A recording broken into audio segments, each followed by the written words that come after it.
Muitas pessoas vão para o glamour, glamorizado ou romantizando a adoção. E o padre Antero falou assim, não, vamos conversar.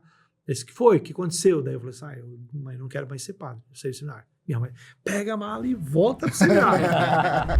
E eu fiz o caminho inverso, né? Por paixão, apego amoroso, eu acabei deixando a minha casa, a minha família, a minha igreja, os meus amigos, tudo por ela. O pequeno é o que mais pede para apanhar.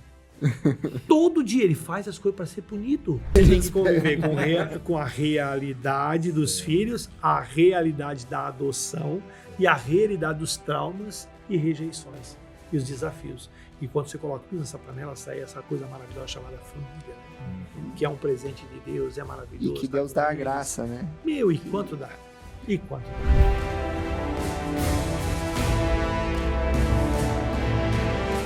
Seja bem-vindo a mais um Pax Podcast. Aqui é um podcast que a gente fala sobre a família, sobre a fé, sobre a nossa missão no cotidiano, no trabalho. E hoje estou aqui com o meu amigo... Leonardo. Ó, quem apareceu. Com o Cássio, estamos aqui também com o Humberto, uma presença ilustre. Seja bem-vindo, Humberto. Obrigado, gente. Obrigado a cada um de vocês aí. É um prazer estar com vocês aqui, né? E hoje a gente vai falar um pouco sobre adoção, que é um tema que a gente estava conversando aqui, acho que nas últimas meia hora aqui, cara, encantado, assim. E falar um pouquinho também da tua trajetória dentro da igreja como missionário, trajetória de vida. Acho que tem uma história bem bacana para compartilhar. Obrigado por ter aceitado aqui, disponibilizar o seu tempo para trocar essa ideia com a gente. Obrigado. Beleza? Eu fico lisonjeado com o convite, porque eu tenho certeza de que tudo isso é para um projeto maior, né? Para um bem maior. Certeza, com certeza. Inclusive, falando em bem maior, a gente está com a campanha aqui, né? Então, o Pax Podcast surgiu nessa campanha de ajudar a igreja, né, do Monte Alegre, ali, a paróquia Senhor Bom Jesus, que está em construção. Então, já começaram a surgir as colunas ali, o negócio está saindo do chão, né? E com a ajuda de muita gente que tem acompanhado aqui o podcast também. E, assim, uma obra desse tamanho, né? O Humberto deve ter experienciado aí muito nisso também, não? É engenheiro, né, também? Sim. Não é engenheiro civil, mas é engenheiro também. Mas é uma obra desse tamanho, precisa de muita ajuda, precisa de muita força, né? Então, a gente conta com a ajuda material de vocês. O Pix sempre está aqui na nossa descrição, tá? Então, pode ajudar, qualquer valor já ajuda. E muita oração também, né? Porque para o Padre Guilherme lá ter a força, a fortaleza para subir essa nossa igreja, né? Que vai dar tudo certo com a graça de Deus. Deixa eu fazer a primeira pergunta, posso? Opa, com certeza. Estamos com o time completo aqui. Inclusive, contar esse nosso amigo aqui, Thiago, estava há poucos dias com o nosso Santo Padre. Tava lá. Mandou um abraço para todos Mandou vocês. Um abraço. Ele não quis vir para cá, não pôde vir para cá, disse que a agenda estava... Tá cheia, né? É uma graça aí de ter estado lá. E, poxa, é uma oportunidade que a gente acaba, né? Passa um tempo ainda até a gente entender exatamente por que isso acontece. Né? Mas eu tô sentindo, assim, a bênção da presença do Papa só do dia que você tá aqui. Até porque eu tava nervoso de entrevistar o Humberto hoje aqui nessa conversa, porque veio a entrevista, né? Foi radialista, teve programa de rádio, tem podcast também, 32 anos de missionário. Nossa, tem muita experiência, né? Mas espero aprender bastante hoje, tanto com a tua história de vida, mas também para como receber bem os convidados. Que legal. Começando do início, assim, como que foi a tua trajetória, Humberto, dentro da igreja, assim, nessa vida de missionário? Como foi? Bom, legal. Eu nasci num berço católico, né? Meu pai e minha mãe foram pessoas que viveram a sua vida exclusivamente para a igreja, né? E eu nasci quando meu pai tinha 68 anos e mamãe já tinha 48 anos, né? Então, eu sou fruto já de a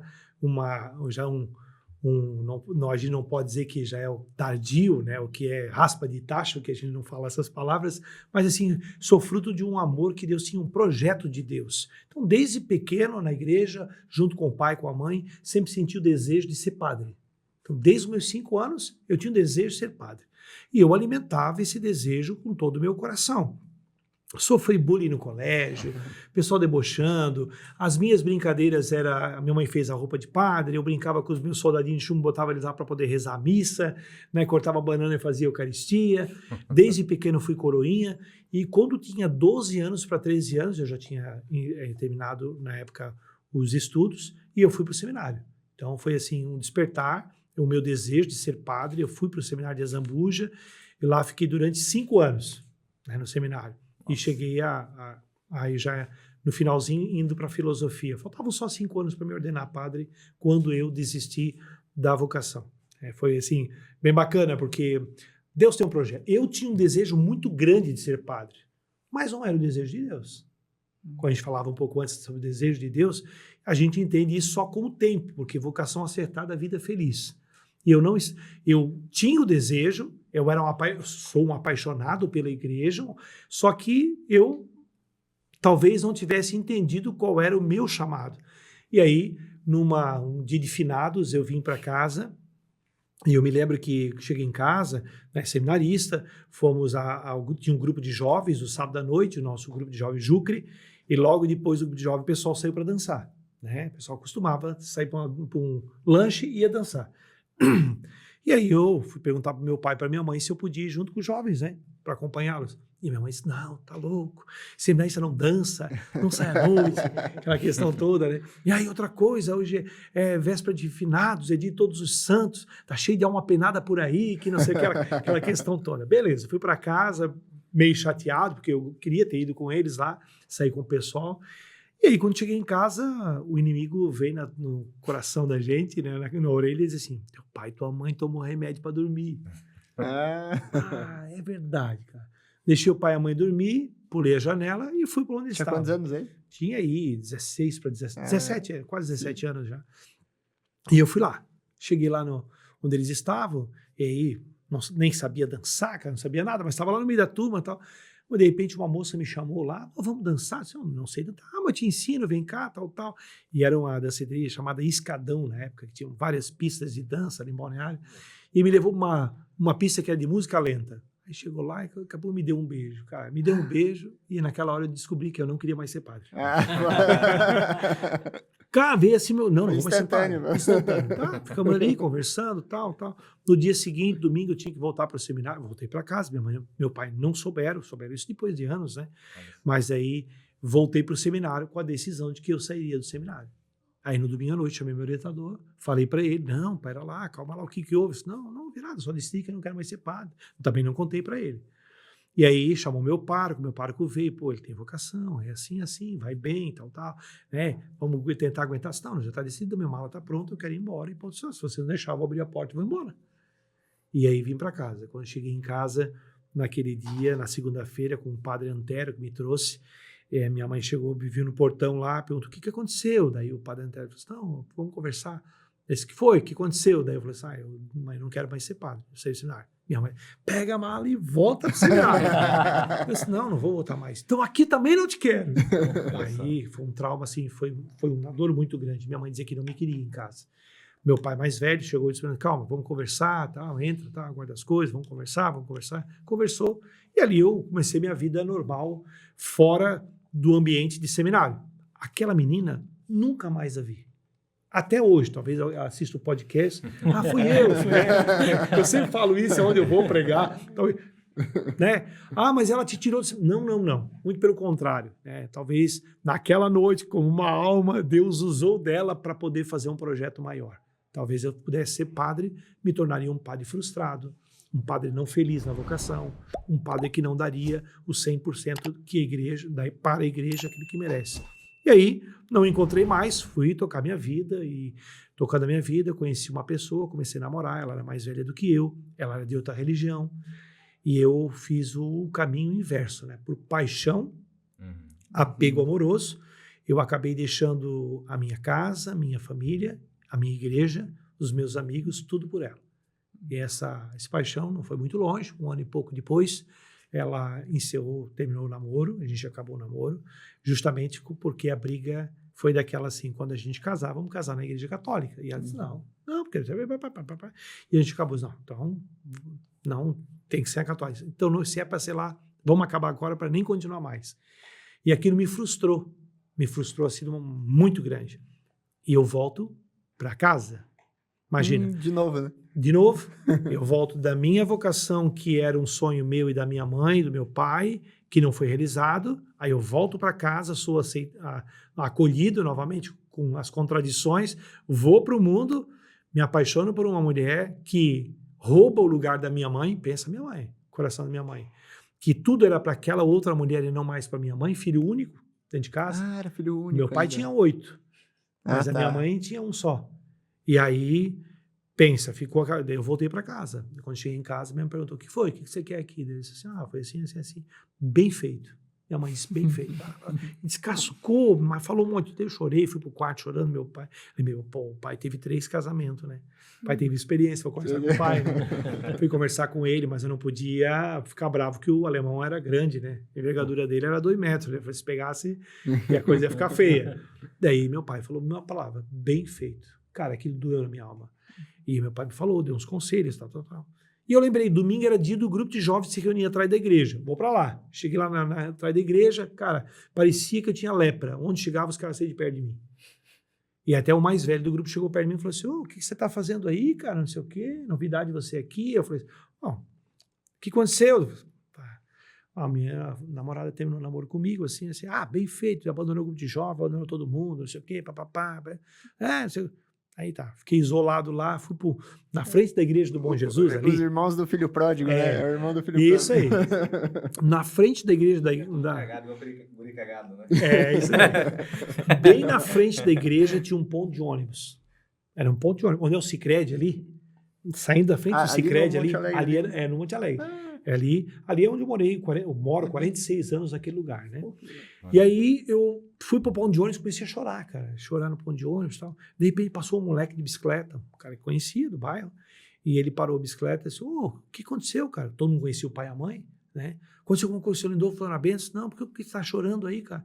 Esse cara, não era íntimo meu, né? Pra eu ficar falando pro cara, daí eles, não, o que aconteceu, cara? Fala aí. Eu falei assim, não, minha namorada terminou comigo, Ele não me disse bem feito. Eu me lembro que ele falou 3 palavras para mim que marcaram meu coração. Cara, fica tranquilo, cara. Um antigo amor se cura com um novo amor. Cara, tu é um cara jovem, bonito. Ele falou assim, e cara, tu não tem que estar chorando. Vamos para frente que a vida tem outra coisa reservada para ti. Legal, tem uma festa. Júlio Fest. Era julho. Vamos pra festa. Beleza, vamos pra festa, cara. De noite vamos pra festa. Chegou na festa, eu era muito bobinho. Me apaixonava fácil, porque me apaixonei fácil, porque era menina na noite, aquela namorada.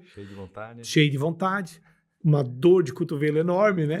Doido para arrumar alguma coisa para poder passar aquela dor. E eu encontrei uma menina naquela noite que, cara, me fiquei apaixonado. Se chamava Lança Perfume.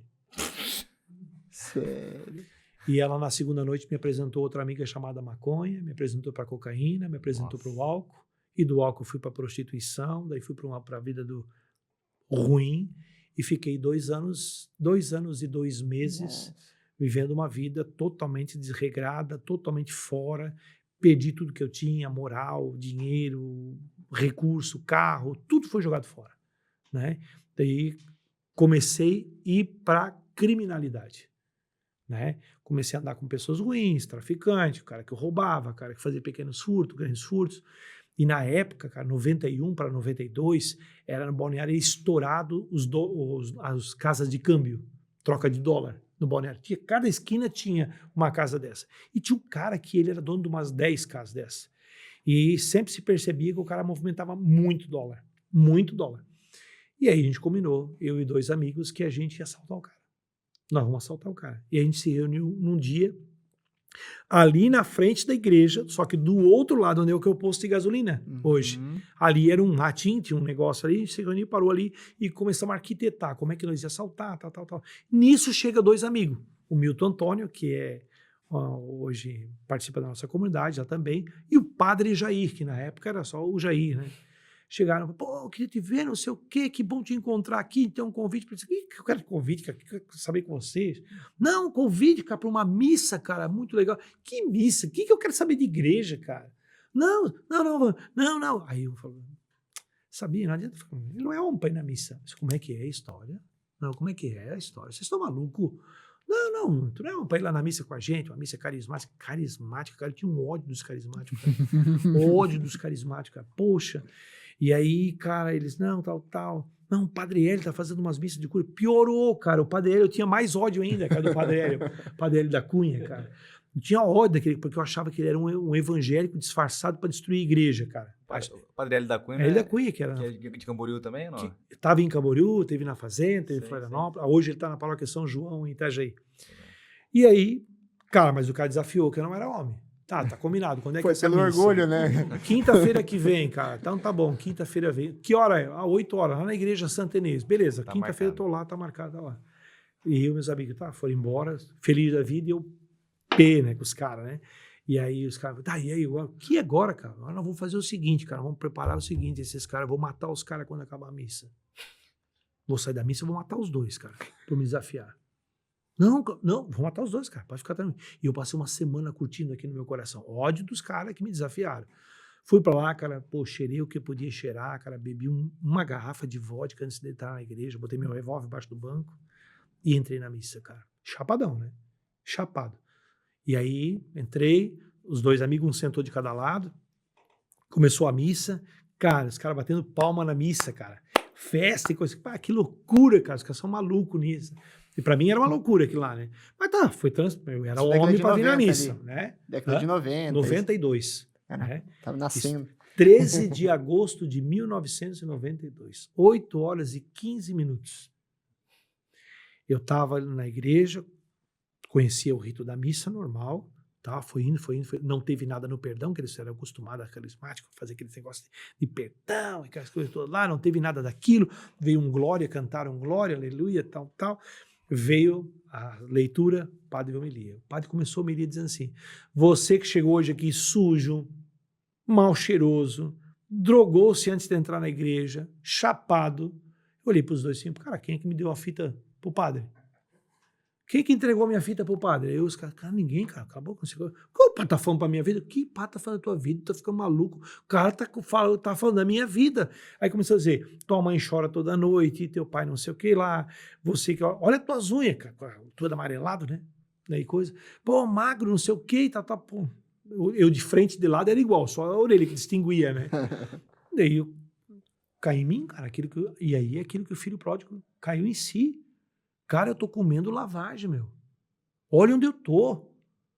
Pô, onde eu tô? E eu pensei na missa, pensar isso, mas pô, tô chapado, né, cara?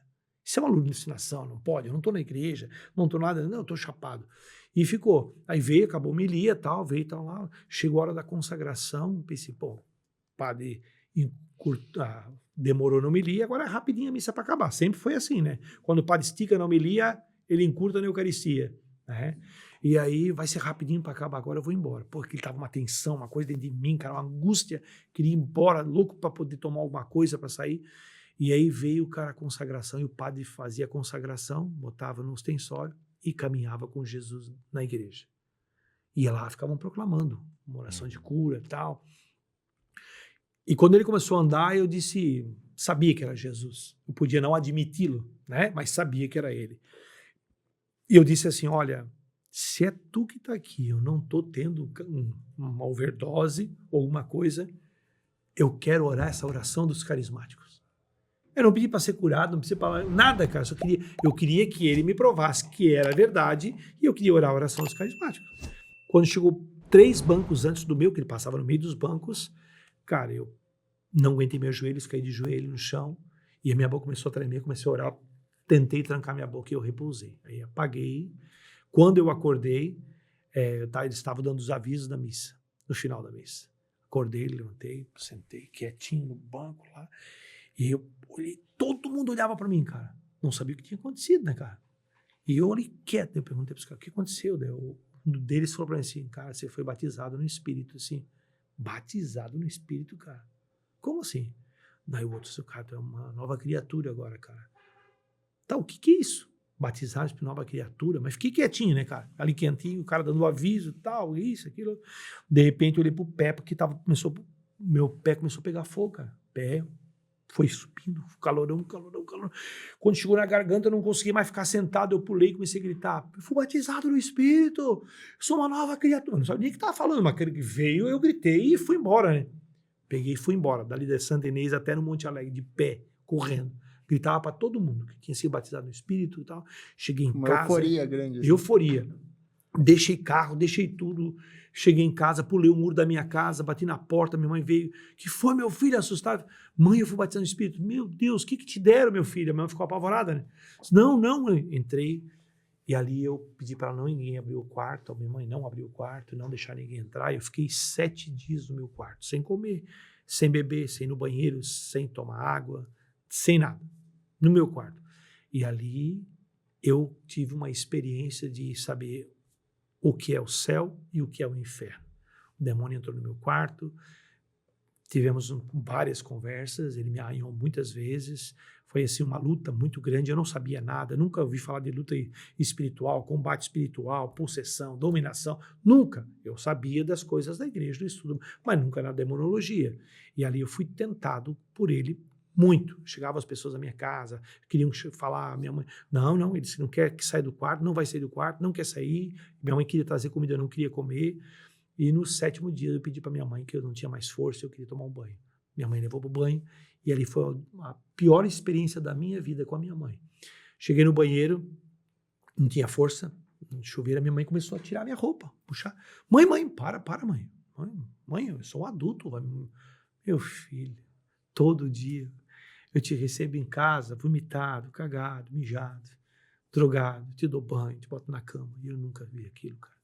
Minha mãe já tinha visto a minha intimidade, a intimidade podre da minha vida. E aí, ali eu disse, não, agora eu preciso mudar, minha vez. Aí pedi para fazer a barba, e eu disse assim, eu queria botar uma roupa, mas eu não tinha mais roupa, minha roupa era tudo roupa que não tinha vendido, era trapo, né? Minha mãe me trouxe as roupas do seminário. Nossa. E ali, cara, começou. Aí eu fui para a igreja, começou um processo, foi indo. Eu estou aí há 33 anos, né? Fez agora dia 13 de agosto, 33 anos. Nunca passei por uma clínica de recuperação, nunca passei por um tratamento, nada. Foi realmente um processo de conversão que vivo até hoje, esse processo de conversão, só por hoje, porque eu sei que se eu bobear eu caio. Então a palavra diz vigiai, né? Todos os dias, sede sóbrios, e a gente tem que ser. E aí começou minha vida missionária.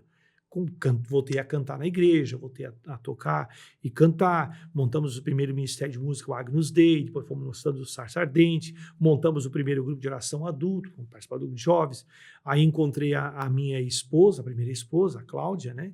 E já no mesmo ano Deus me deu a graça de encontrá-la, foi um presente de Deus, e a gente começou a namorar. 4 meses depois já noivamos, e eu descobri ali que a minha vocação não era padre nem celibato, minha vocação era matrimônio.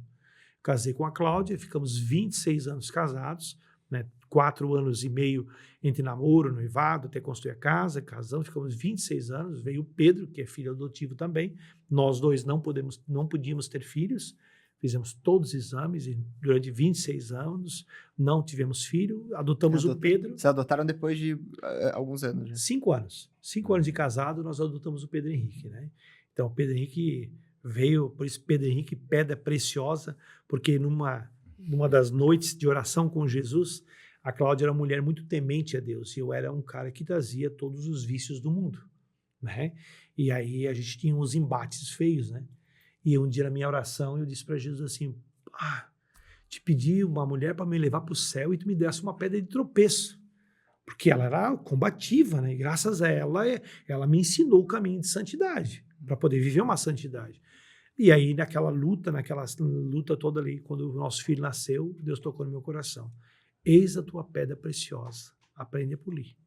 E eu botei o nome do Pedro, Pedro Henrique, pedra preciosa, porque veio o fruto desse relacionamento que a gente viveu. Então, o Pedro veio o primeiro filho, e ele viveu 26 anos em missão por todo o Brasil, fora do Brasil, pregando a palavra de Deus. Aí vocês viajavam? Viajávamos com o ministério, viajava sem ministério, aí comecei na renovação carismática em todos os ministérios, passei ministério jovem, ministério de formação, ministério de pregação, ministério de música, ministério de fé e política, ajudamos a criar vários ministérios, criar a formação nacional, participei da equipe nacional de pregação, viajando o Brasil inteiro pregando a Paulo Apóstolo, que é uma formação básica da renovação carismática, então preguei por esse Brasil inteiro, Paulo Apóstolo, então, assim, vivendo a missão mesmo, quase todo final de semana fora de casa pregando a palavra de Deus, né? Então, uma vida de oração, uma vida íntima com Deus, uma vida de Eucaristia, e sempre vivemos assim muito dentro da igreja. Nossa vida é igreja e o trabalho, e os filhos, e o filho e a casa. E aí, quis Deus, né, na sua bondade e na sua misericórdia, 2023, nós estávamos numa missão, eu e a Cláudia, era Dia da Divina Misericórdia, nós fomos para uma missão e ela passou mal na missão, ficou muito mal. Eu não consegui fazer a última pregação, tivemos que vir embora, era em Indaial. Quando chegamos em casa, ela ficou pior ainda. Aí levei para o hospital, ela estava infartada e ela demorou quase 4 horas para voltar, né? Ela apagou. E nisso o coração dela se esfacelou, teve vários problemas. Aí descobrimos que estava com dengue, baixou todas as plaquetas e teve que passar por uma cirurgia cardíaca grande, bem evasiva. Demoraram 12 horas de cirurgia, voltou para o quarto, teve uma complicação, com 24 horas fez uma segunda cirurgia do pulmão, daí voltou para o quarto, veio cirurgia de pleura, e assim foi indo 33 dias na UTI até que faleceu. Né? Pegou uma bactéria. Quantos anos ela tinha? Ela fez 50 anos, 49 anos dentro do hospital. Né? E aí ela acabou falecendo, né? Perdemos ela, foi assim... Tudo é graça, né? Porque um ano antes, a Cláudia fez um propósito de ir à missa todos os dias. O padre Guilherme começou a fazer a missa diária na paróquia e ela fez o propósito. Agora ela experienciou, eu quero ir na missa todos os dias. Tudo bem. Quando eu podia ir com ela, quando não podia, ela ia na missa todos os dias. E final de semana a gente também ia sábado, domingo, porque ela tinha um propósito todo dia na missa. Quando ela foi hospitalizada, que ela veio do primeiro momento do coma, o padre Guilherme foi visitá-la para dar a Eucaristia e a unção dos enfermos, e ela pediu para o padre, eu fiz um propósito na Eucaristia, eu queria continuar comungando aqui no hospital. O senhor consegue ministro para trazer a Eucaristia para mim? O padre disse, Cláudia, é difícil os nossos ministros, porque moramos no Monte Alegre, vim para Balneário, no Hospital do Coração, todo dia trazer a Eucaristia para ti, mas vou ver o que eu consigo. Aí, acabou, ele me chamou e disse, vem cá, eu vou te nomear ministro ad hoc, e todo dia tu vai pegar a Eucaristia na paróquia, e tu vai trazer para ela. Daí, durante os dias que ela não estava em coma, não estava entubada, eu trouxe a Eucaristia todos os dias. Então, tive a graça de poder levar Jesus todos os dias para minha esposa na UTI. E eu fiquei 33 dias na UTI com ela, né? E só não fiquei os últimos 3 dias, porque dela ficou num estado muito grave, não podia ficar ninguém com ela naquilo lá, porque ela pegou uma infecção hospitalar muito grande, e onde levou ela ao óbito. E ela teve, assim, a graça de, com certeza, eu sempre digo, ela está no céu. E ela me fez viver uma vida de amor ao matrimônio, de amor ao sacramento, de fidelidade ao sacramento. Então, eu digo hoje para a Tati, né, que é minha esposa, assim, você tem que louvar a Deus todos os dias pela Cláudia, porque ela me preparou para você. Ela me adestrou, como diz o Padre Jona, para o céu. Para viver o que o marido deve viver para sua esposa. Né? Então, hoje eu sou muito feliz, porque hoje o marido que eu sou para a Tati, eu aprendi com a disciplina daquela escola da Cláudia. Né? E aí, com certeza, ela intercede ainda por você, né? Deve ser uma grande protetora lá, da intercessão dela e tudo isso. E aí veio, né, a grande graça dessa... Eu daí tive o encontro de realidade, né? Você, depois de 31 anos dentro da igreja, vivendo uma vida toda para Deus, você agora se encontra no lugar que é um limbo. Eu viúvo. É a pior experiência que um cristão pode passar. Se você é vocacionado, e aqui eu digo para quem está nos escutando, se você é vocacionado ao matrimônio, ao estado de viuvez, tem que ser um tempo para você realmente entender que a tua vocação, ou você agora vai querer ficar uma vida celibatária até a sua morte, ou você logo já pensa em casar. Porque aí solto não dá. Você vai perder tudo que você conquistou em pouco tempo. E aí aqueles primeiros 10, 15 dias, eu me apavorei. Porque me apavorei, eu não conheço nada, não vivia no mundo, né? E as coisas do mundo começaram a vir. Aí, vocês viviam em missões e tudo, isso? Tudo, Tá. Mas assim, eu não saía para balada, não saía para conversa, não vivia em grupos de conversas que do mundo. Mulheres solteiras. Isso. Assim, E de repente começou, né? Vou tomar um chopinho, não sei o quê, vou tomar um café, não sei o quê. Cara, vamos para tal lugar com a gente, não sei o quê. Você pode, não fica sofrendo em casa não. Vamos. Porque o pessoal quer ajudar ainda, né? Não vou deixar sozinho. Vieram as propostas indecorosas. Até que um dia, uma grande amiga da minha esposa e a mãe dela, uma grande amiga dos pais da minha esposa na época, me convidou para um café. Era dia 12 de junho, dia dos namorados, e justamente era o dia que eu e a Cláudia iríamos completar 31 anos de namoro. A gente começou a namorar no dia dos namorados. E aí ela, conversa formal, de tudo quanto é coisa, bacana. A filha dela estava junto, de 19 anos. E aí a filha disse, preciso de tal loja e tal. E mamãe fica aí? Não, fica conversando com o Humberto. A menina saiu, assim, 50 metros. Ela já manda uma para mim. Ela diz assim, e aí? Hoje, dia dos namorados. Tá afim de dormir numa cama quentinha ou vai dormir numa cama fria? Cara, você não tá falando isso para mim, né? Tô falando de o que tem, né? Eu sou separada, você é viúvo, que mal tenho? Mal? Eu não vou trocar o meu sacramento, eu não vou perder a Eucaristia por conta de uma paixão. Me desculpa, estou levantando agora, comecei a chorar, fui para casa em pânico. Quando eu vou para o colo de Jesus. E eu fui para o colo de Jesus, Senhor, minha vocação não é ser padre, minha vocação é o celibato e eu não quero voltar para o inferno. Eu quero uma esposa, te vira. E aí, né, comecei a rezar e numa madrugada, na minha oração, me lembrei que durante todos esses anos, nos retiros de jovens, reza por mim para me encontrar um José, reza para me encontrar uma Maria. E aí eu ensinava eles a escrever uma cartinha para Jesus pedindo uma esposa, né?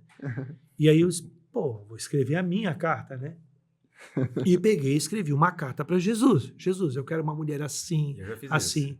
Ó, quero Então, quem está escutando aí, a gente vai compartilhar aqui embaixo o passo a passo. Isso aí, ele vai dar a receita, né? E coloquei Traz o amor em 7 dias. Coloquei todos os detalhes. Muito interessante. Sim. E um detalhe muito grande que eu coloquei no final. Foram 2 palavras. E essas palavras, elas ecoam no que nós vivemos hoje. Eu botei assim, Senhor, capricha, mas não demora. Eu encerrei minha carta com isso. Capricha e não demora. Caprichar, ele caprichou até além do que eu merecia, né? Graças a Deus, né? Eu digo em todos os sentidos, porque a minha carta, ela veio ips literis, né? Só um pedido que não veio. E eu já entendi por quê. Eu pedi que ela também tivesse, se ela fosse habilitada para dirigir, para na missão a gente dividir o volante.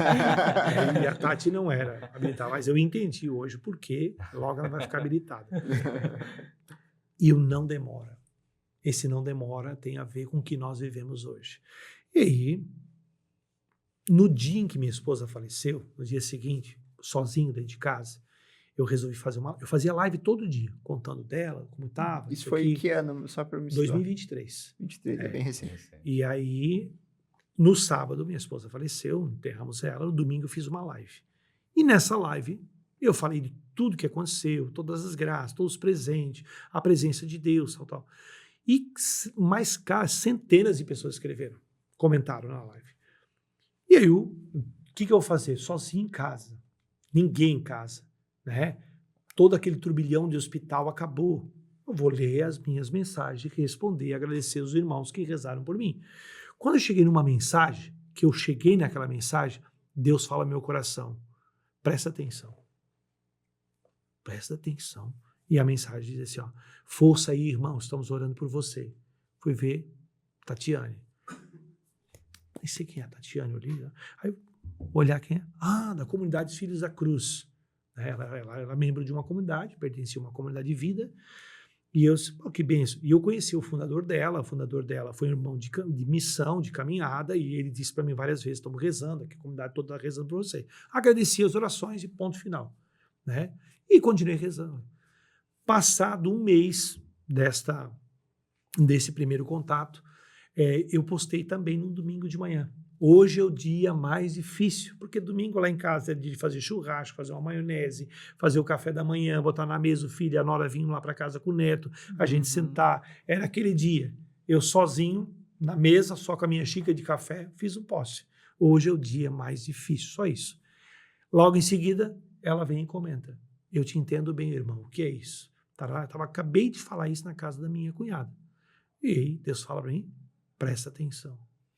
Não pode. É isso 2 vezes, uma pessoa, deixa eu stalkear esse Instagram aqui. Fui ver. E comecei a olhar as publicações dela, o que ela falava, taranata. Cara, eram as respostas que estavam na minha carta. Eu queria uma mulher comunicativa. Ela cuidava da comunicação da comunidade. Jornalista. Né? Olhos brilhantes, olhos verdes, cara, uns olhos brilhantes, bonitos, cara, mãos finas, cara, botei na minha carta, mãos finas, tava a mão dela, cara, fininha, cara, e comecei, né, mulher de oração, uma consagrada, né, de vida de oração. Uma mulher que tivesse uma vida eucarística, tudo que eu pedi estava ali olhando só o Instagram, sem conhecer, sem falar com ela. Ela me viu pregando na comunidade dela, eu nem imaginava quem era ela. E aí, ela falou mais umas coisas, não fica triste, vai rezar, pega o teu texto, me deu uma motivação, sim, espiritual, né? Eu agradeci ela, ponto final, deixei ali, mas não vou nem tocar no assunto, cara. O demônio é muito astuto, né? Uma hora dessa e vai colocar uma sementinha do mal, vai estragar uma vocação lá, eu estrago a minha vocação aqui, não, deixa aí. Passou o domingo, segunda-feira de manhã, eu vou para Florianópolis trabalhar, estou rezando o meu texto, veio Deus falar no meu coração, pede para ela o telefone dela e faz um convite, um caminho de oração com ela. Mas, Senhor, mas obediência gera bênção, né? Então, vamos lá. Parei o carro, fui no Instagram dela, me passa o teu contato. E ela passou e eu já mandei mensagem para ela. Olha, Deus falou no meu coração, isso, eu queria conversar contigo. O que você acha? A gente fazer um caminho de oração e conhecimento. Beleza. E aí, a gente ficou um mês conversando toda noite por videochamada, 2, 3, 4 horas. O que é caminho de oração? Um caminho que a gente foi rezando junto sobre esse chamado. Sobre esse tema Esse de chamado. será que é pra gente casar? Isso. Por que Deus botou? Presta atenção. Por que aí, contando a história da Tati, né? A Tati era consagrada de vida numa comunidade em que não entravam jovens da idade dela para que ela pudesse casar, porque quem é vida só pode casar com quem está na vida, na pertença de vida. Ela poderia casar com quem está na aliança, se ela fosse para a aliança, ou poderia casar com outra pessoa, desde que não interrompesse o processo de consagração dela. E aí, nesse mesmo tempo que a Cláudia estava na UTI, no hospital, ela conheceu uma pessoa que pediu para namorar com ela. E ela saiu do estado de vida para a aliança para namorar com essa pessoa de fora. Um cara da igreja, assim. E ela começou a namorar com ele 40 dias. E ele gerou uma decepção no coração dela. Terminou o namoro e decepcionou ela, machucou ela mais ainda. E ela ficou com um machucado muito grande, porque ela perdeu o estado de vida, foi para a aliança. Estado de vida, só para mim é novo isso, tá? Nas novas comunidades existem elos de consagração. Ou você é vida, que você entrega totalmente para Deus, você mora na comunidade. Ou não necessariamente. Você pode ser celibatário ou casar. Tá, ou pode ser padre também, ou freira dentro da comunidade. E são leigos. São leigos, né? Depois, o segundo, tem o estado que é aliança, que são pessoas como nós, podemos ser aliança de uma comunidade. Você faz uma consagração na comunidade, tem tua casa, tua família, tem o teu trabalho, mas vive uma vida para aquela comunidade com carisma daquela. Canção Nova é um bom exemplo, né? E o terceiro, que alguns chamam de obra, outros chamam de apoiadores, é o terceiro elo, né? Que é da comunidade, são aqueles que equipe de serviço, que ajudam naquilo que é necessário, né? Então, por exemplo, aqui nós temos a Divino Oleiro do Padre Márcio, que eles têm os arautos, que ajudam eles em todas as funções. É um elo de consagração. E então ela saiu da pertença de vida para a pertença de aliança e aí perdeu esse namorado. Agora não volta mais para a vida. Daí não pode voltar mais. Entendeu? Porque a vocação dela é o casamento. E ali ela se frustrou. Ficou triste, chateado, começou a brigar com Deus. Como isso, né? Tu deixar acontecer isso. E nisso aparece Humberto na vida dela. Uma pergunta, quando você abordou ela, Deus falou contigo e tu abordou ela pelo Instagram, o telefone e tudo mais. Como é que ela recebeu isso? Também foi o chamado, ela também sentiu isso? Na hora ela disse assim, se Deus falou contigo, vamos ouvir o que Deus quer. Mulher é sábia, né? Ela é sábia. E aí, mas ela é uma mulher de muita oração, uma mulher de virtudes que escuta muito a Deus. E aí vamos rezar, vamos fazer uma novena junto? Vamos rezar com quem? São Luís Martin e Santa Zélia, os pais de Santa Teresinha de Jesus. Primeiro casal, canonizado, né?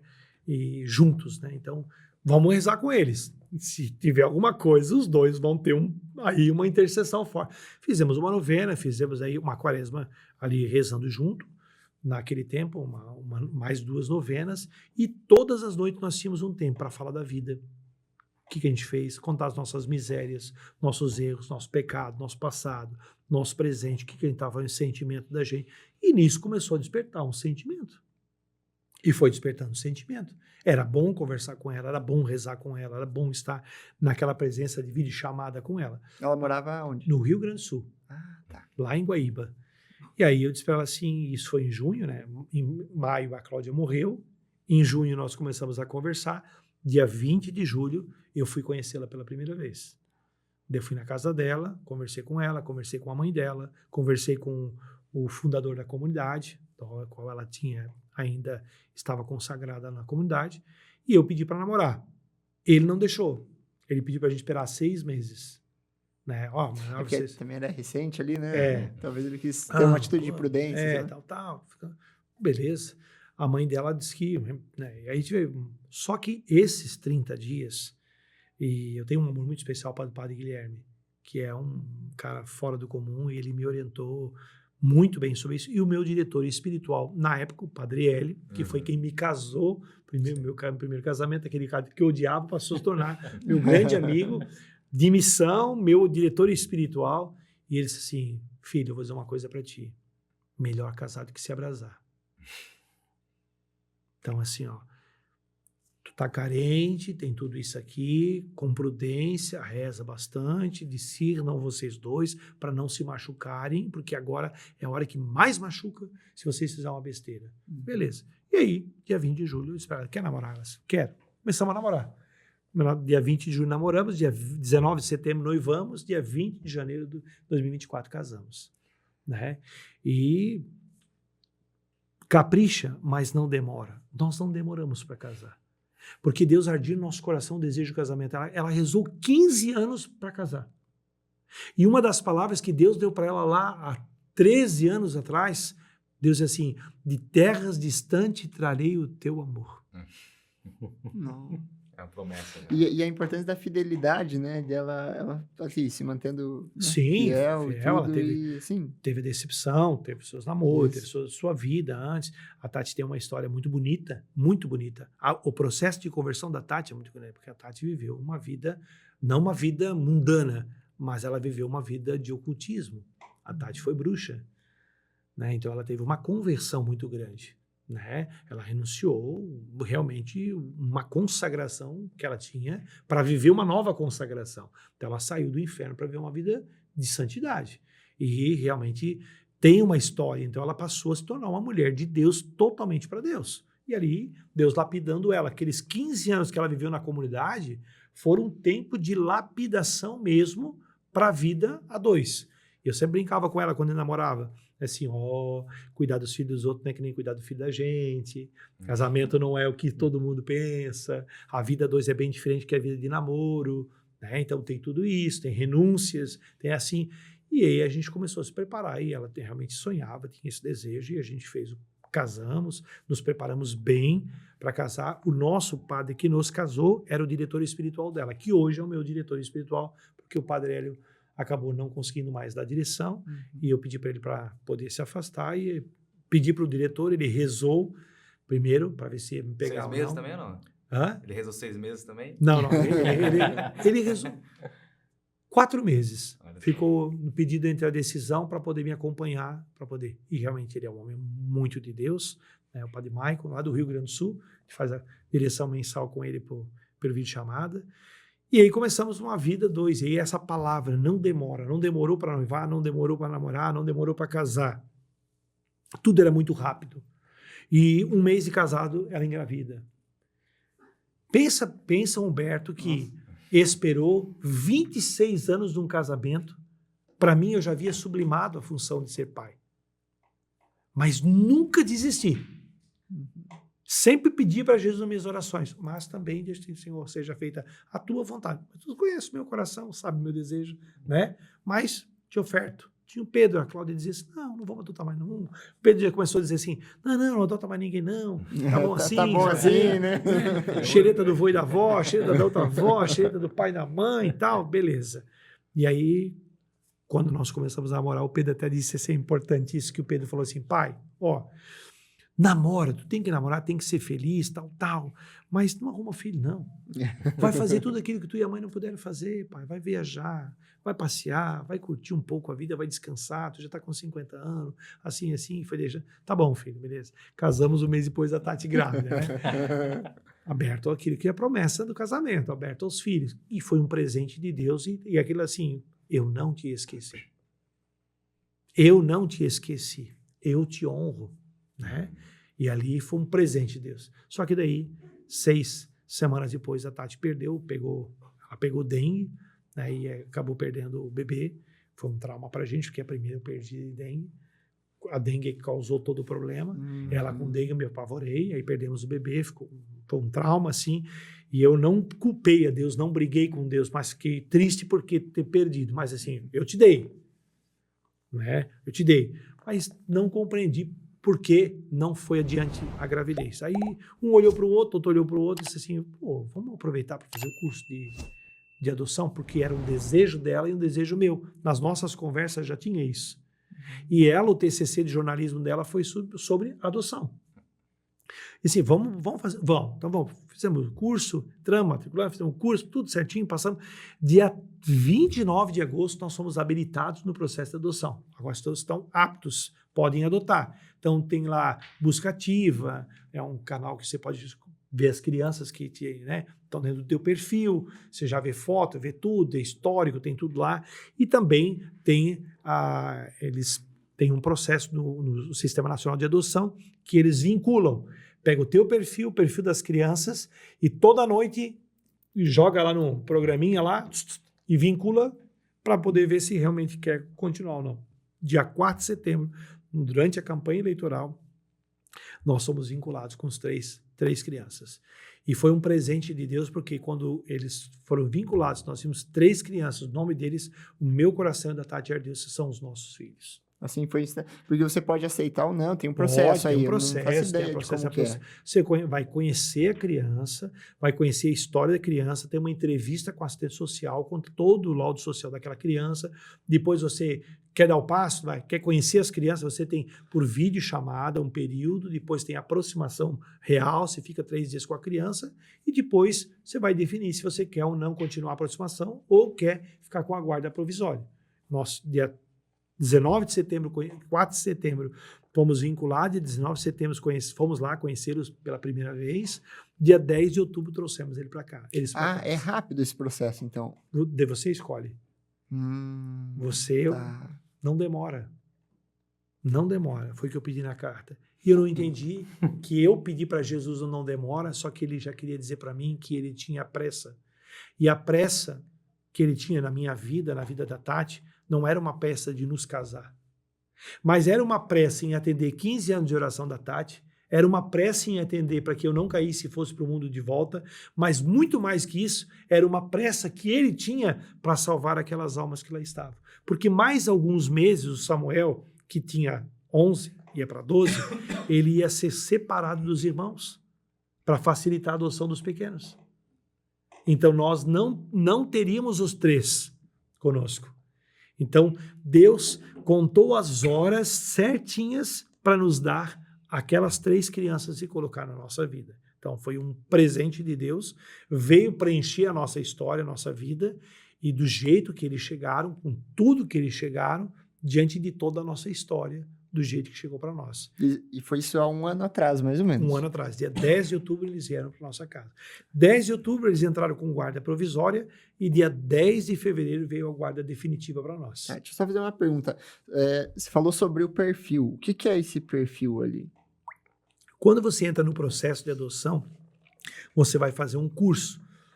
Antes desse curso, você preenche lá uns requisitos com todas as suas informações e vai lá descrever um perfil. Como é que você quer uma criança para sua casa? O que você está pronto para receber na tua casa? Você está pronto para receber uma criança cadeirante? Uma criança cega? Uma criança que tem problemas neurológicos? Uma criança que tem problemas cognitivos? Você está pronto para adotar uma criança negra? Você, claro. Você está pronto para adotar uma criança clara, você negro? Você está pronto para adotar uma criança adolescente? Ou jovem? Ou um bebê? Então, tudo isso o perfil vai descrever. Que tipo de criança que você está preparado, né? Muitos dizem que é que tipo de criança você quer adotar. Não, que tipo de criança você está preparado para adoção. Porque querer fica muito subjetivo de parece que é uma prateleira que você escolhe um porque produto. É isso que eu pensei, assim, parece que você está meio que um objeto, assim, Isso, né? parece um produto. Quando você olha que tem aquela... Eu digo que é preencher um cardápio do produto que você quer. E hoje você entende que não é isso. É o que você está preparado para assumir. Porque tem consequências na vida ali que você vai ter que lidar e tudo. Muitas enfim, né? consequências, né? Você vai ter E que a fazer... pior coisa é, de repente, você trazer a criança e de repente, não dá certo. Você perceber que você não dá conta daquilo ali, sabe? E o problema não é só quando você não dá conta. O problema é quando a criança não dá conta de você. Uhum. Porque ela vai estar num ambiente em que ela vai dizer assim, aqui eu não quero ficar. E porque você ainda tem, às vezes, uma grande autonomia de decidir, escolher e tudo, mas é a criança, né, que dozinho. E sempre se pensa na criança. Então, o perfil é formado, você coloca nisso. Quando você estabelece esse perfil, está pronto o perfil, antes da tua habilitação, você vai passar por uma entrevista com um psicólogo, com uma assistente social, que vai te sabatinar de todas as formas. Vai na tua casa, ver a tua casa, o ambiente. Eles vão analisar tudo. Tudo. Uhum. A questão financeira, não que isso seja um empecilho, mas também, se eu quero pegar 5, eu tenho que ter condições de sustentar 5 crianças. Se eu quero pegar uma criança portadora de deficiência, eu tenho que ter uma casa que possa ser adaptada para poder receber aquela criança. Então, tudo isso é olhado. E depois disso, faz o estudo social nosso e o estudo social da criança. Daí esses perfis se encaixam. Esses pais estão habilitados para esse tipo de criança. Então, aí encaixa e aí começa o processo de aproximação. Daí agora é a empatia, é a química, é o processo divino entrando na gente. É aquilo que eu falava do enxerto, né? Você começa a rasgadura, né, de pais e mães que querem ter filhos, filhos que querem ter pais. Então, você une esses dois sentimentos, enlaça no amor e começa, então, ali a montar uma nova história. São duas histórias que não se perdem, que se juntam para começar uma nova história. Não se abandona a história da criança, se trabalha, não se apaga isso, mas você vai reformular, você vai reconstruir. Então, você vai repaginar aquela história, porque muitas facetas da história que precisam ser tratadas, né? Muitas coisas vividas lá já não cabem mais aqui.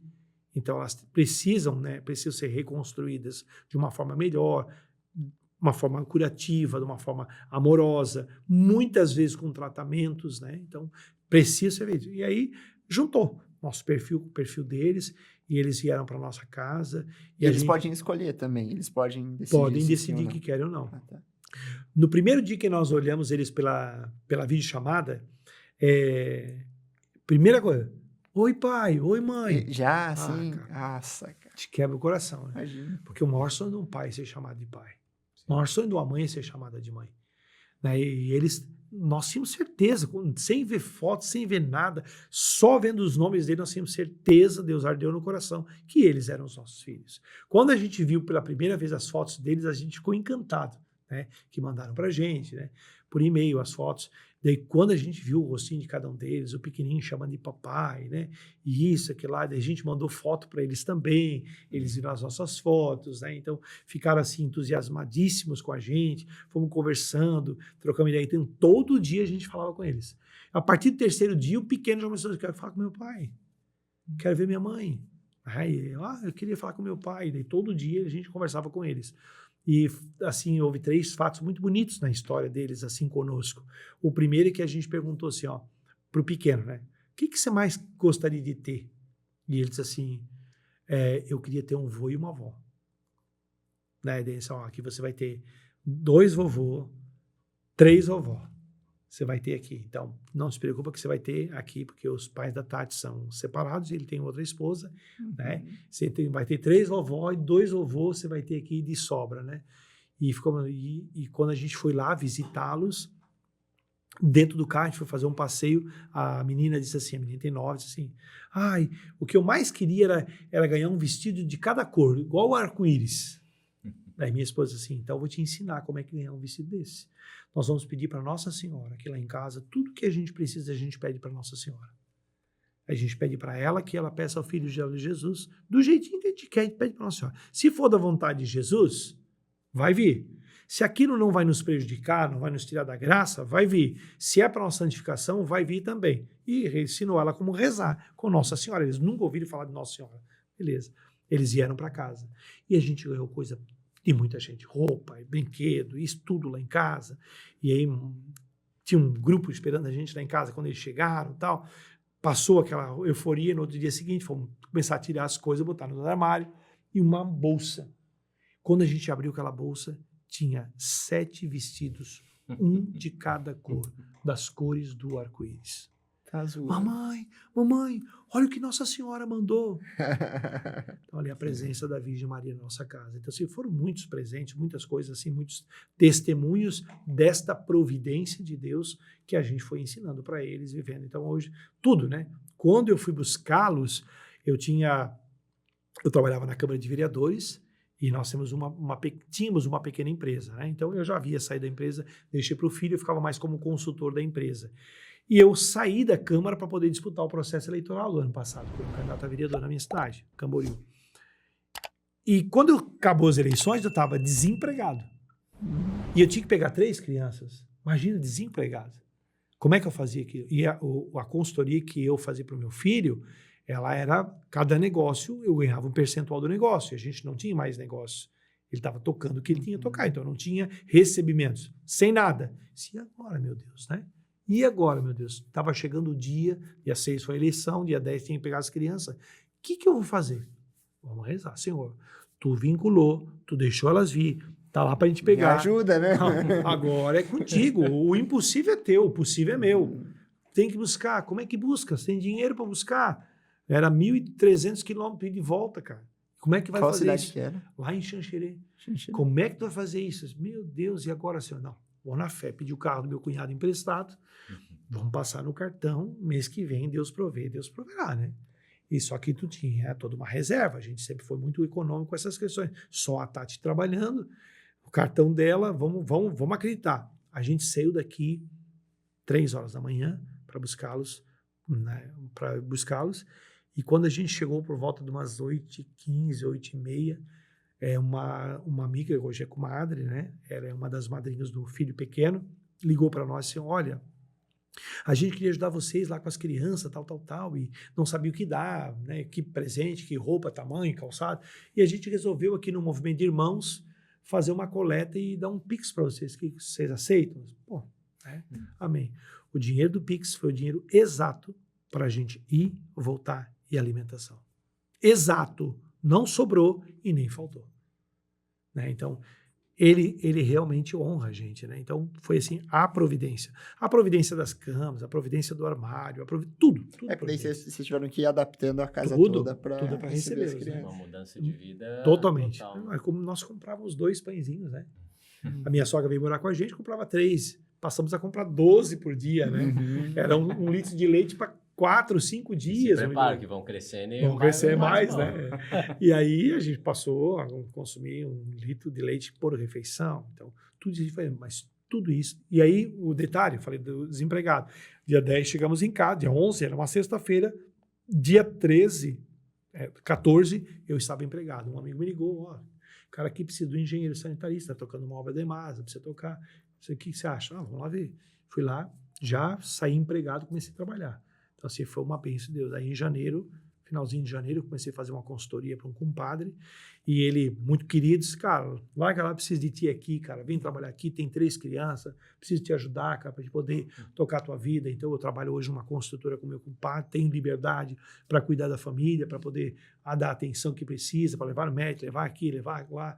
Então, tem sido, assim, um presente de Deus, porque Deus vai honrando os seus. Então, e isso nós não deixamos, hoje eu e a Tati pregamos, né? Em várias pastorais, movimentos, somos a Renovação Carismática, participamos também do Movimento de Irmãos, e a gente tem uma vida bem fecunda, né? Pregando, dando formação, tocando no grupo de oração, tocando nas missas, e ele nos acompanhando, vivendo essa graça, esse tempo também de vida missionária. E hoje, Humberto, acho que muita gente tem medo, acho, talvez, da adoção, ou às vezes também nem sabe por que caminho começar. O que você poderia nos dizer que caminho seguir? Como que funciona esse caminho da adoção? Legal. Excelente a tua pergunta, até porque tem um detalhe, né? Assim, nós não tínhamos medo, porque eu já havia passado pelo processo da adoção e já sabia como que era um caminho criar um filho, né, na adoção. A Tati não. A Tati conviveu com várias pessoas. Temos um compadre que adotou 5 irmãos, né? Então, a gente tinha uma visão. Eu tinha uma experiência, uma visão. Portanto, nada daquilo se compara àquilo que você começa, o teu processo de início. Então, quando a gente vai para o curso de adoção, você vai aprender a desmistificar as questões da adoção. Perfil, criança, comportamentos, processo, vida e histórico daquela criança, que nenhuma criança chega zerada. Zerada, né? Chega com histórico, muitas vezes cabeludo, né? Que você vai ter que digerir e fazer toda uma reconstrução, que foi um caso nosso.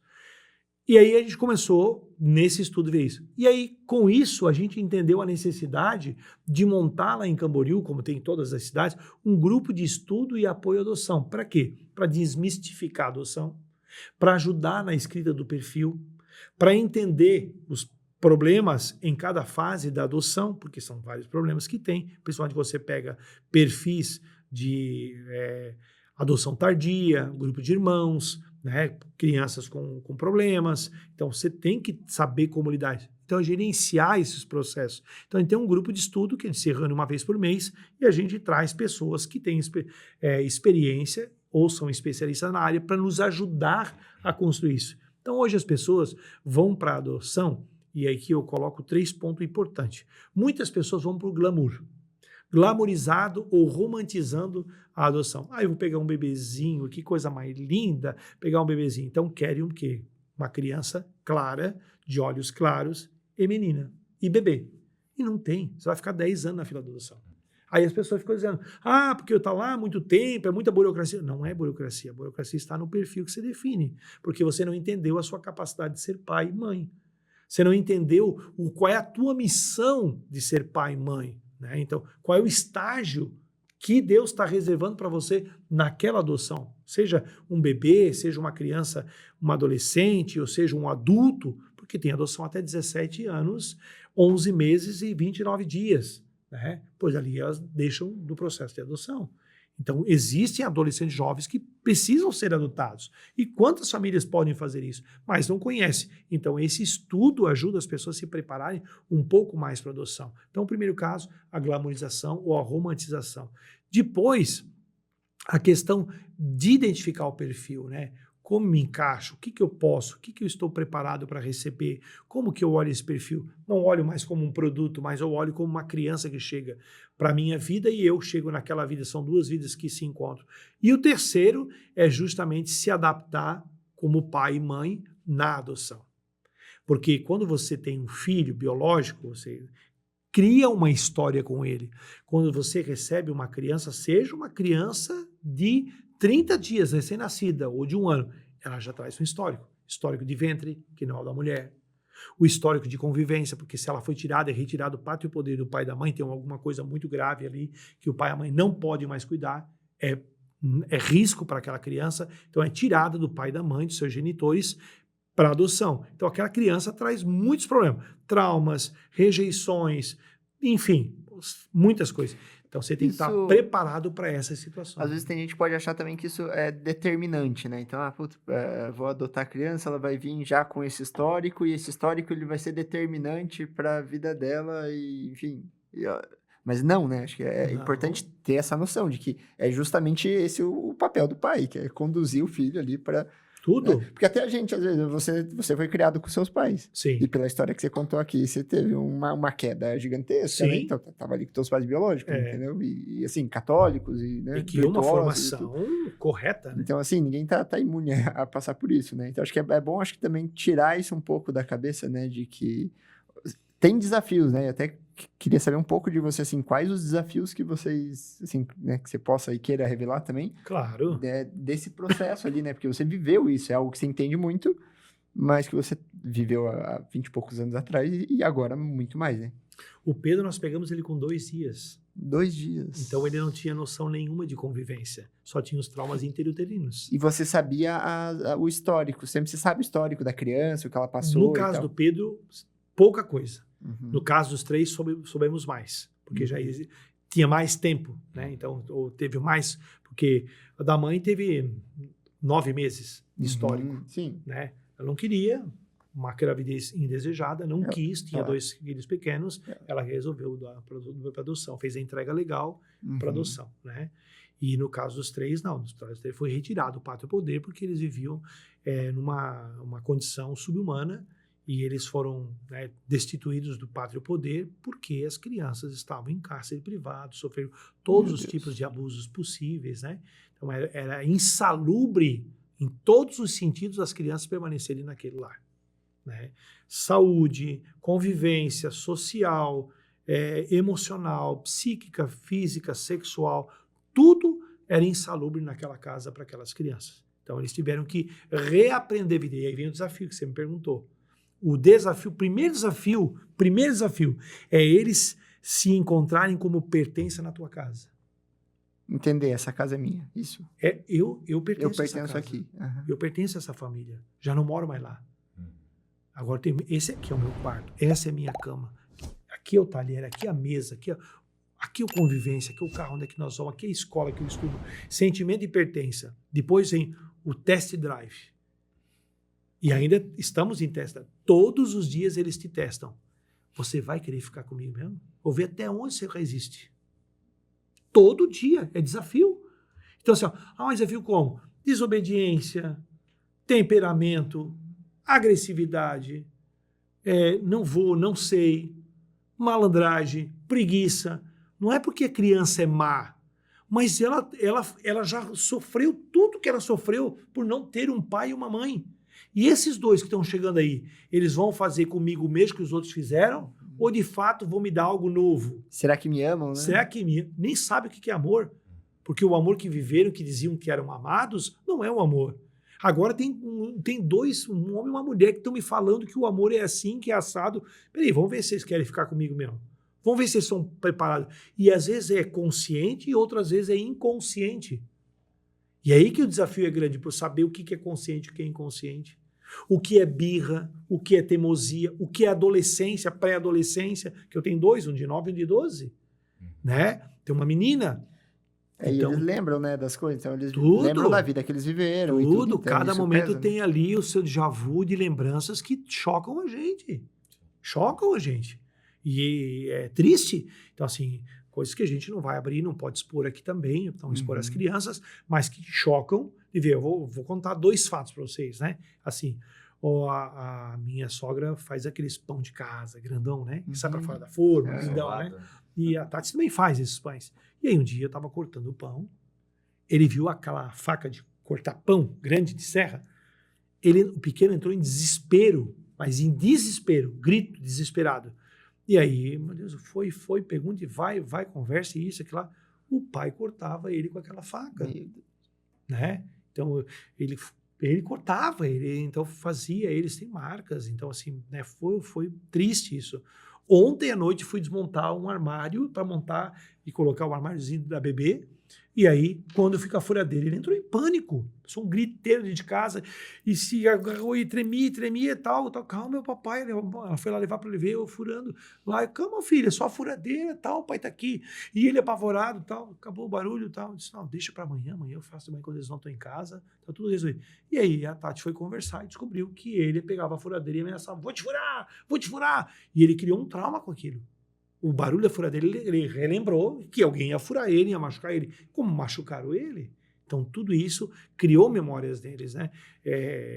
Memórias de alimentação. Quando a assistente social chegou na casa deles, tinha 30 quilos de sal dentro de casa.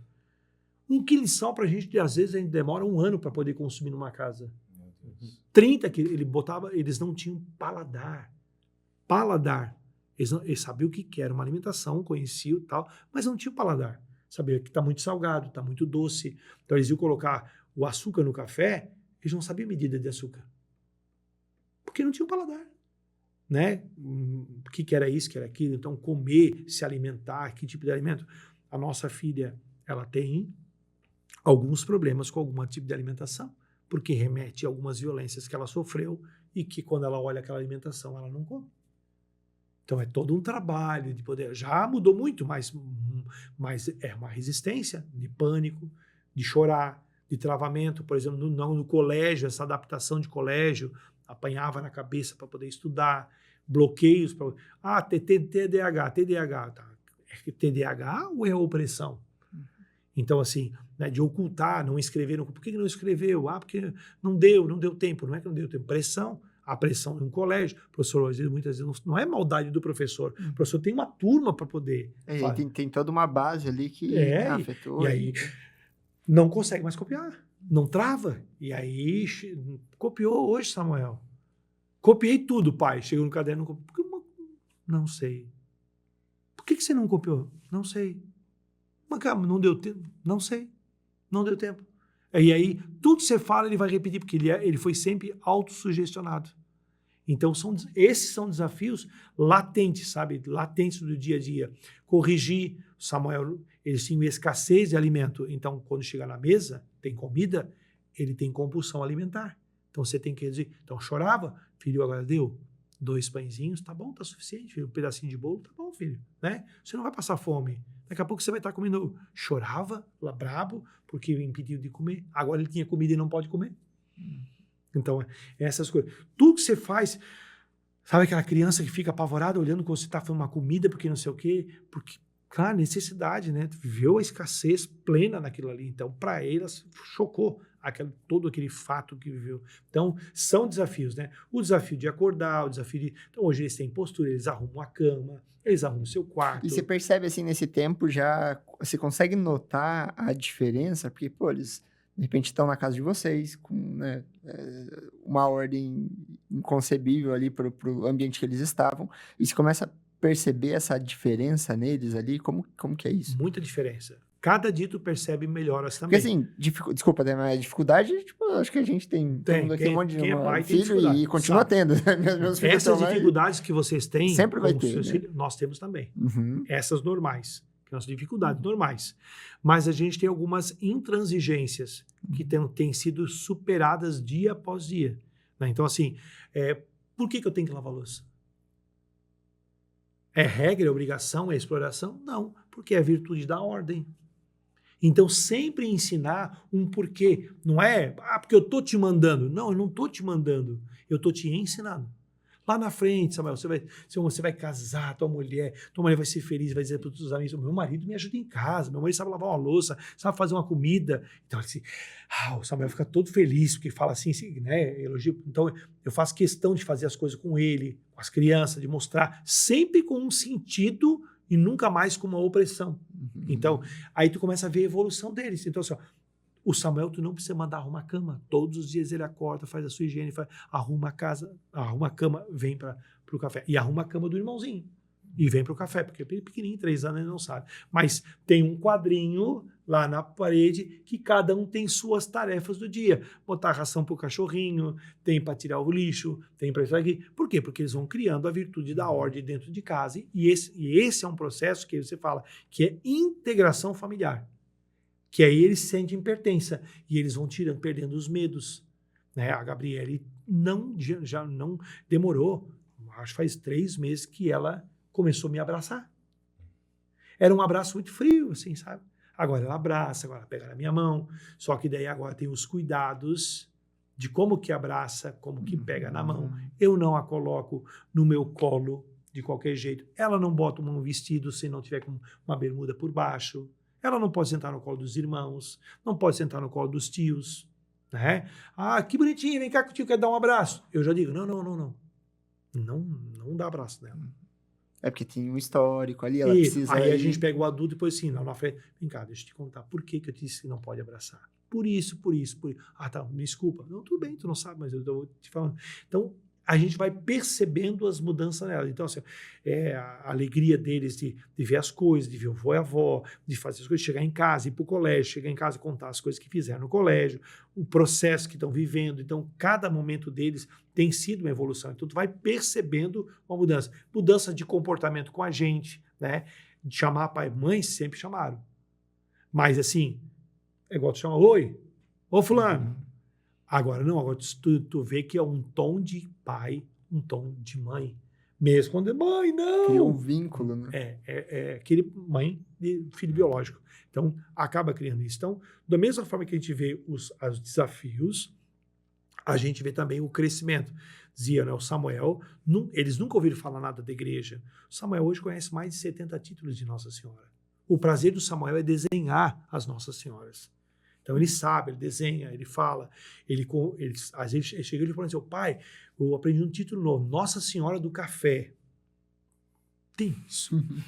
Tem, pai. Pá. Nossa Senhora da Escada, Nossa Senhora da Guia. Ele vem com descritivo e vai falando e tal. Então, assim, ele é um apaixonado por isso. Se apaixonou por Nossa Senhora.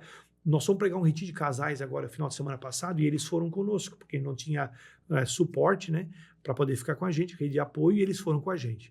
E aí, chegou lá, teve um momento de Nossa Senhora. Uma mulher entrou vestida de Nossa Senhora, abraçou os retirantes e tal.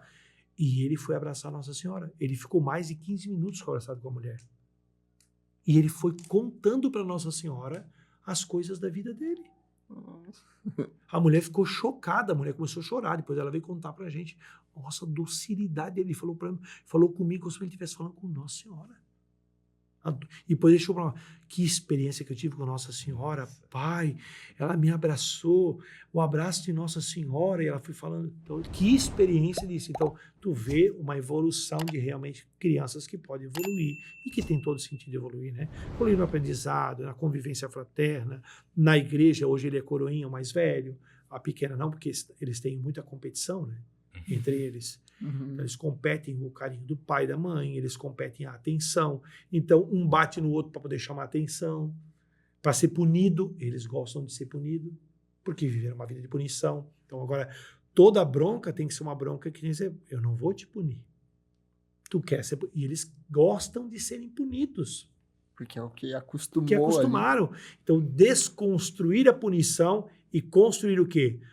A desobediência tem consequência, vai ficar castigo. Agora vamos conversar sobre isso aqui. Agora vamos ter uma conversa séria. Outro dia, uma conversa séria com o Samuel, eu tive que dar uns tapas. Tapa de pai. Todo pai tem que dar tapa no filho. A Bíblia diz, corrige teu filho com a varinha, para não ser tua vergonha. E eu, bati conversando e falando instrução para ele. Acorda, tu é um homem, tem bigode, que não sei o quê, tem 12 anos, mas tá do teu tamanho. Ficou chocado, nervoso, na hora de muito nervoso, chama o conselho tutelar. Ele gritou. Se ele chamar o conselho tutelar, tu vai embora com ele, tu não volta pra dentro de casa. Eu não vou te mandar embora, mas se tu quer ir embora, é tua decisão. Eu não vou te prender. Agora, o pai não quer que você faça. Você vai ter que criar. Porque hoje é o pai conversando contigo aqui, de peito aberto. Amanhã vai estar na rua e vai apanhar do estranho.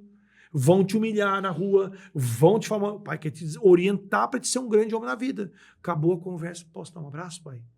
Me perdoa? Chorou no meu ombro, não, senta no colo do pai. Vamos bater outro papo. Agora vamos construir o afeto, vamos construir o carinho, vamos construir por que foi a briga, por que foi a discussão, por que deu um tapa. A importância do tapa de acordar não é um tapa para punir, não é um tapa para machucar, né? mas é um tapa para... vamos acordar, vem cá, vamos chamar para a vida. Pronto, acabou. E aí a menina disse, quer ter uma conversa com o pai, como foi com o Samuel? Não, pai. Então, resolvido.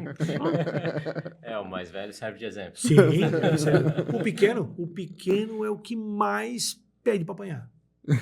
Todo dia ele faz as coisas para ser punido. E aí a gente não pune, daí ele provoca mais. Ele tá com 2, né? 3. 3? Então, é uma... Nós temos nessa idade aí, você também, né? Independente de onde vem, isso, é a mesma coisa. Essa idade aí, cara... Você tem que conviver com a realidade dos filhos, a realidade da adoção e a realidade dos traumas e rejeições e os desafios. E quando você coloca tudo nessa panela, sai essa coisa maravilhosa chamada família, né? Que é um presente de Deus, é maravilhoso. E que Deus dá a graça, né? Quanto dá? E quanto dá? Humberto, é tão legal isso tudo que você compartilhou para mim, é muita coisa assim, parece que, sabe, abriu assim uma caixinha nova, né? Porque a gente escuta muita história, tem amigos, né, que tem adoção, tudo, mas quando você fala com uma profundidade, o conhecimento que você tem, até como o Cássio falou, né, o histórico, pô, lá anos atrás você fez isso e agora de novo, né, acho que o acúmulo de experiência é muito legal e ter esse grupo em Camboriú, então, é outra coisa incrível, né, as pessoas podem realmente se aproximar de uma maneira muito fácil, tá ali, tá próximo, né? a gente percebe que você comentou antes comigo, né? Tem muito mais pessoas na fila de adoção do que crianças, Sim, né? justamente. Assim, adotados. Isso é um fato, assim, até... São mais de 26 mil aptos para adoção, perdão, mais de 26 mil pessoas entre processo e aptos para adoção, para 4.995 crianças aptas para adoção. Então, assim, vai abrir meu coração, deixa eu ver o que Deus quer comigo, cara, tem 3 crianças, 3 meninas, cara, 7, 9, 15. Vamos lá, Senhor, me ajuda, vou pegar. Outra coisa que você comentou, eu também achei, assim, interessante, né, que existem crianças também em estados terminais ou doentes, etc., e que você falou de um caso, né, de uma moça que adotou, né, uma menina que estava já ali... Já em estado terminal, e ela adotou, deu essa oportunidade 6 meses com ela, né? Ficou 6 meses. 6 meses em que a criança pode chamar alguém de mãe e a mãe pode chamar alguém de filha, né? Então assim, mas tua vida... A minha vida é para se dedicar à minha filha. E se eu tivesse tido uma filha e tivesse no estado terminal? Sim. Interessante, eu acho que existe a vocação mesmo. Vocação, né, por isso que assim, todos nós nascemos com uma vocação. E a vocação de ser pai e mãe é uma vocação sagrada. E hoje o inimigo é um dos lugares que ele mais ataca, é a família, para desconstruir a nossa vocação de pai e mãe. Porque a nossa referência, nós somos a referência. E eles vão se tornar bons pais e boas mães a partir da referência que tem dos nós como pais. Independente se é biológico ou adotivo. São as nossas referências que vão dar. Por isso que eu vejo hoje, e eu vejo isso, a gente prega para jovens, e me dói o coração quando você vai pregar para um retiro de jovens e pergunta assim, e aí, casamento? Eu não vou casar, Deus o livre. Mas por que você não quer casar? Para viver o inferno que minha mãe vive, para viver as brigas que meu pai e minha mãe vivem. Eu não quero um marido bêbado dentro de casa. Eu não vou casar. Já criou uma concepção por falta de referência. E aí vem os votos íntimos. Aí vem as pré-rejeições do casamento, da vocação. Aí é mais fácil viver junto. Não deu certo, a fila anda. Aí viver amaziado. Aí vão ver qualquer coisa, a gente adota um pet e está tudo resolvido. Não é nada contra o petzinho, que é um bichinho, que é maravilhoso, mas cria uma identidade de filho, que não é filho, né? E aí desconstrói... Que é ruim pro pet, ruim pro casal. Claro, é ruim desconstrói a realidade. A gente brinca assim, meu avô teve 12 filhos, meu pai teve 9 filhos, eu vou ter 6 filhos, né? Mas olha, tem família assim, ó, meu avô teve 4, meu pai teve 2, eu não vou ter nenhum e o meu cachorro é castrado. Acabou. Morreu ali, acabou a família. Não tem mais continuidade. Né? E aí vem um outro detalhe, a gente quando começa a ver assim, a primazia da graça de Deus, né? Que a gente possa multiplicar no sentido de que trazer à tona essa vivência fraterna. Os nossos filhos precisam ser referência, porque o mundo está do jeito que está, porque perdeu a referência e a identidade cristã. Não, eu vejo muito, você falou muito sobre essa vocação matrimonial, né? Então, entender a família como uma vocação mesmo e entender que a gente é a igreja, né? E as portas do inferno não vão prevalecer porque a gente vai estar aqui fazendo nossos filhos, formando nossos filhos. É dali que vão sair os sacerdotes, é ali que vai sair a igreja, né? Das famílias. Então, acho que a solução está aqui, né? Às vezes a gente fica preocupado com, sei lá, questões políticas e tudo, enfim. Quem trabalha lá tem que se preocupar mesmo, né? Mas é aqui dentro de casa, né? É essa transformação. Imagina essas 3 crianças, qual que era o futuro delas e qual será agora, sabe? Então, tendo essa oportunidade, né? Então, admirável. Quer ver uma coisa bacana? No dia do meu aniversário, sexta-feira passada, eu fiz aniversário. Parabéns. Eles fizeram várias surpresas, cartõezinhos e coisa, e desenho. O Samuel fez... me arrepio falar. O Samuel fez um desenho. Ele fez um quadrinho com as 6 Nossas Senhoras que eu mais tenho devoção. Ele trouxe o padre... Ele colocou o Santo Padre Pio, colocou o Carlos Acutis e colocou aqui São Humberto. Olha só. Daí eu disse assim, tá filho, esse é você, porque você vai ser santo. Amém. Isso é referência. Você falou um ponto muito tocante. Quem está na política cuida lá. Mas, cara, por que hoje nós estamos decepcionados com política? Porque nós não vivemos a nossa identidade cristã. Porque se nós tivéssemos bons políticos, bons médicos, filhos, né? Bons médicos, bons advogados, bons engenheiros, bons professores, com esse aspecto de que a missão principal é santidade, veríamos outro. Mas, Humberto, esses dias um sacerdote contando, né, de uma uma mulher professora universitária e tudo, que recém se converteu. E aí ela chegou para ele numa direção assim e falou assim, não dá, vou sair lá da universidade porque é um ambiente muito ruim, né, muito anticlerical, anti-igreja, e, né, eu vou sair de lá. Ele falou, não, você tá louca? E aí você vai abrir espaço para outro? Você vai deixar outro ficar lá? Tipo, você tá lá, Aí é o sabe? teu campo de missão, né? Você tá lá, então Deus te chamou para estar lá e ser luz lá, assim, né? Então, Uma vez uma fantástico. mulher me indagou, né? Eu trabalhava na área pública e eu era muito próximo de um prefeito, né? E aí a pessoa diz assim, para mim assim, como é que você convive com uma pessoa corrupta, que não sei o quê, trabalha lá isso, mas citou todos os defeitos possíveis daquela pessoa. Assim, como é que você tá lá? Deus disse, olha, vamos lá.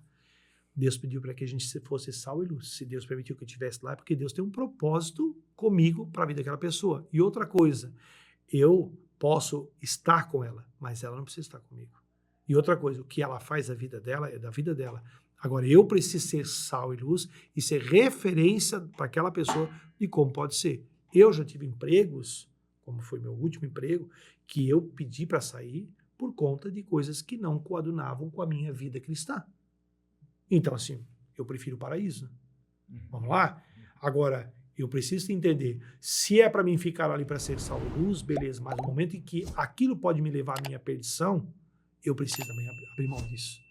Então, é importante isso. Claro que bem dirigido, bem direcionado. Por isso que a importância de a gente ter, quem está numa vida, já começa a viver uma vida mais buscando realmente aquilo que Deus quer, tem que ter uma direção espiritual, tem que buscar mais, estar mais na presença de Deus, mais vida contemplativa, mais vida de adoração, vida eucarística. Viver os sacramentos. Né? Viver os sacramentos, porque aí você vai ter força.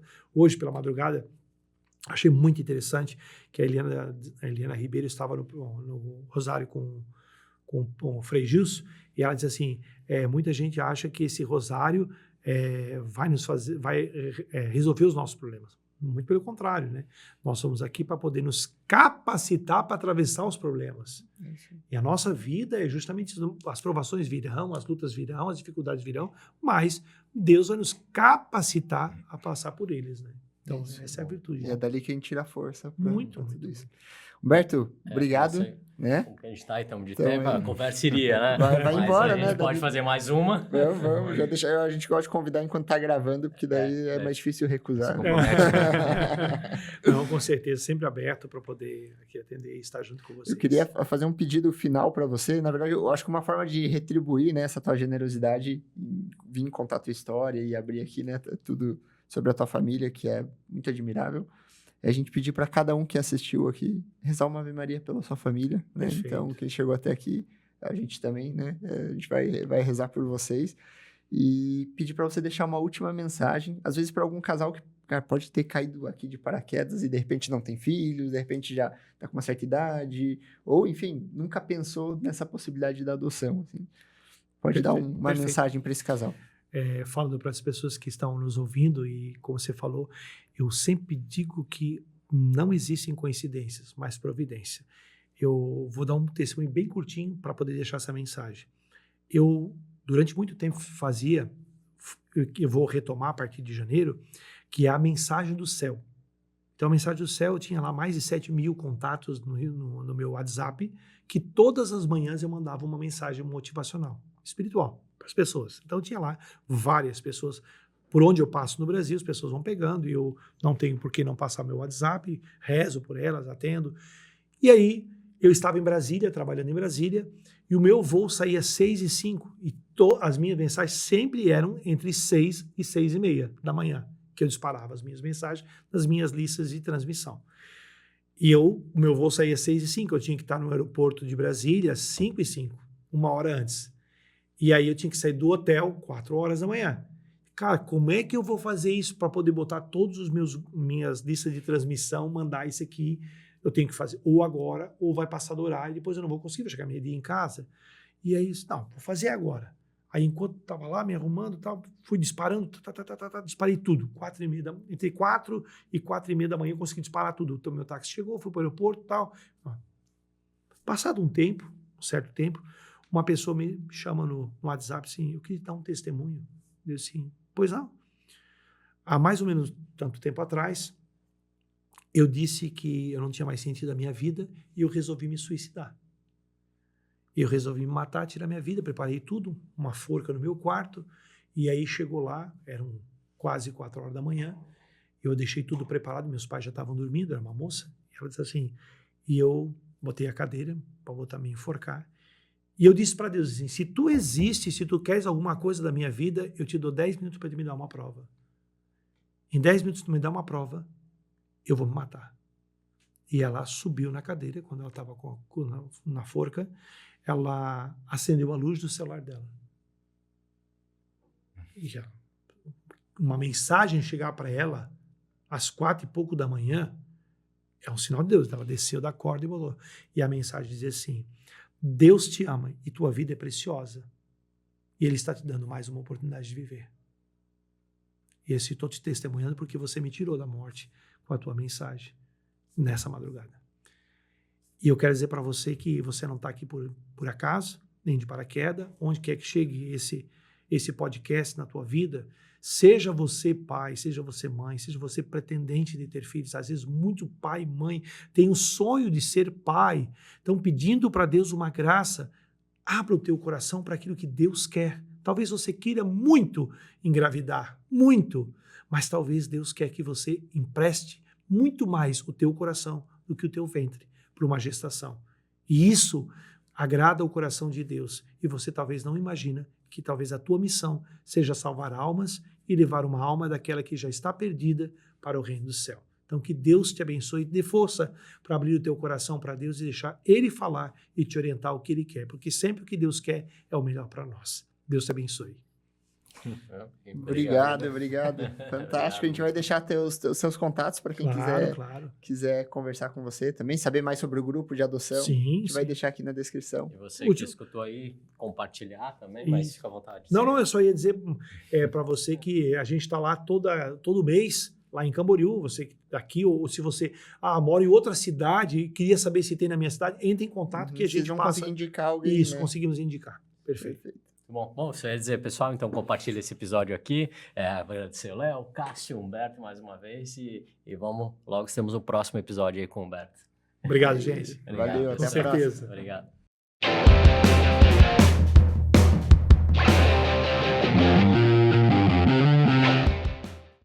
Meus irmãos, minhas irmãs, com alegria.